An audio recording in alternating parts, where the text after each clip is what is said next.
Hey VC, Bakesale 1000 with another installment of Gimme 10 on good old indie rock, inspired partly by Roger Coleman, who gave us a really inspirational potted story of Robert Pollard and Guided by Voices, which I'll talk about in a minute. Indie rock is, I think, mostly to me represents guitar music, very primal type of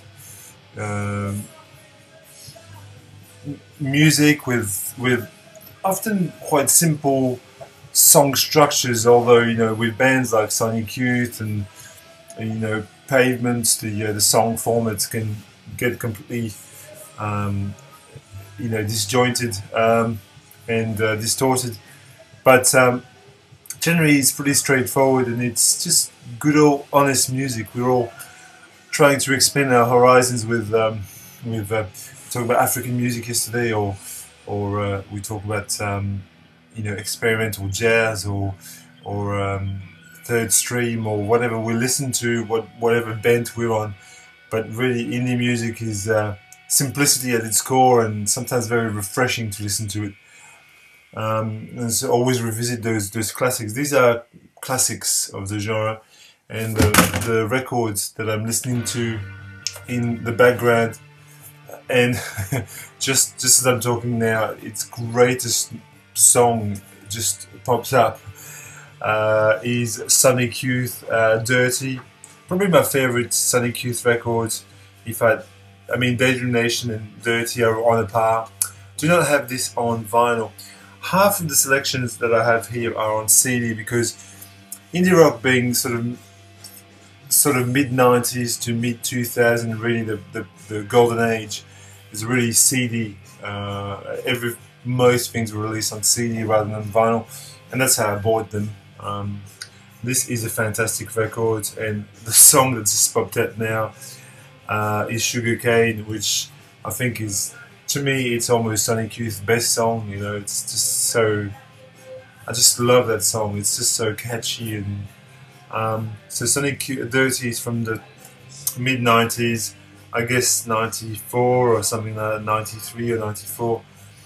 It's a superb record, and this is in the deluxe edition. You get all these extra songs. So that's the first one. We can't talk about indie rock without talking about the Pixies. I mean, talking about the foundation, this is a wonderful mini album, EP maybe. It's called Common Pilgrim. It's the first thing that they ever released, really. I mean, they had the purple tape. I mean, if you know the Pixies history, there's this thing called the purple tape, which is the very first thing that they put out, which was literally a purple cover tape. And but the songs from the purple tape ended up there on Common Pilgrim. Frank Black, Joe Santiago, Kim Deal, just a fantastic band. And if you saw them live, I mean, I was lucky enough to catch them live. Just amazing band. This good classics, like Caribou and The Holiday Song and Nimrod's Son, which is deeply offensive but deeply funny at the same time. A great collection of songs. The Pixies, and I continue with. I might alternate CD and LP to make it to change it a bit.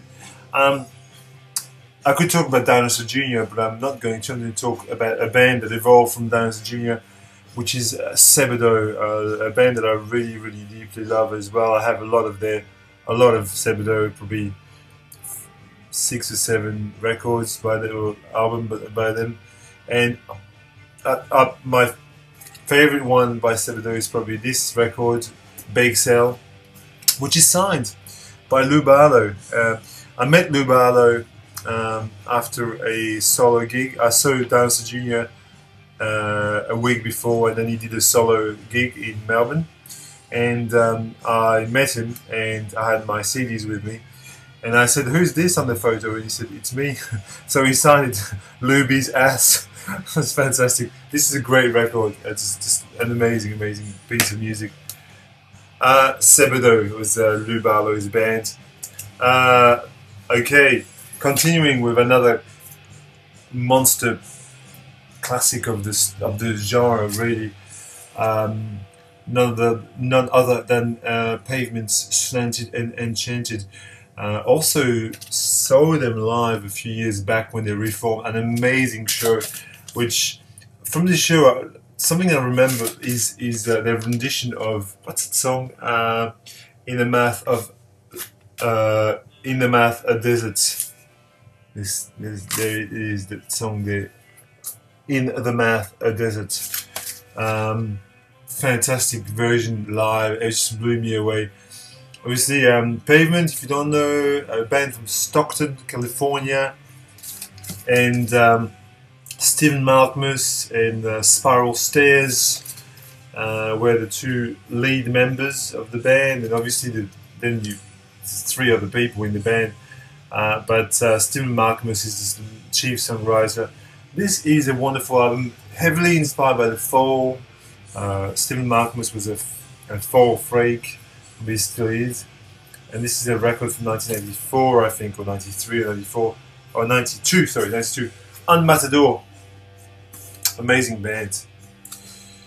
And since I'm talking about Pavement, I'll talk about Guided by Voices, which, I mean, Roger Coleman talked about a lot, Robert Pollard. This is my favourite Guided by Voices album. It's Alien Lanes, and I was telling Roger that I really love Motor Away, which is sort of a song that's kind of right in the middle. It's a middle song. And Auditorium is great too. Very short songs, you know. It's like I don't know. It's bizarre. It's a basement jam. You know, it sounds like they're locked in the basement and they're jamming. It's very primitive, very 4-track, very lo-fi. From Dayton, Ohio. Big shout out to Mr. Grecian Thunder, also from Dayton, Ohio.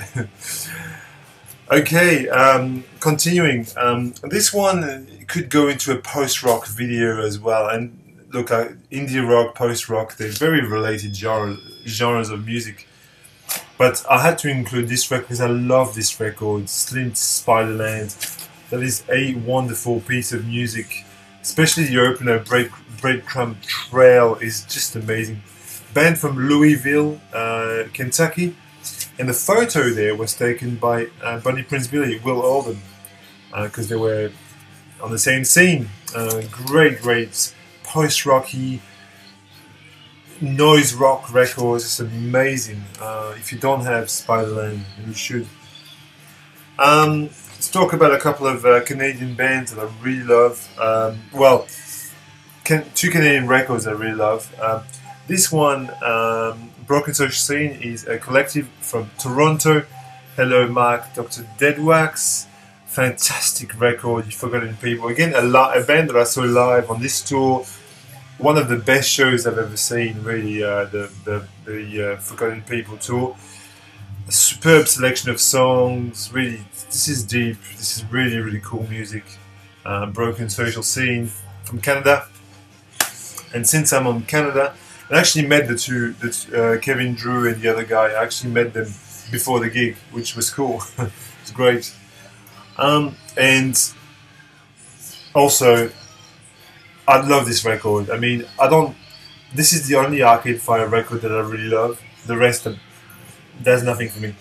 This record is superb. It's an excellent collection of songs. It's amazing. It's from 2004, I think. It's Sixth Funeral by the Arcade Fire from Montreal. Geez, I'm out of time. Maybe I'll go over. Maybe I'll have to go over 10 minutes for this one time. Okay, last two, classic, kind of, you know, lo-fi, kind of indie folk as well as being indie rock is Neutral Milk Hotel with In the Aeroplane Over the Sea. That's the name of the album. What a Jeff Mangum is just a genius. I mean, this is just a sterling piece of music. Every song is killer. It's just off the charts. It's an amazing record.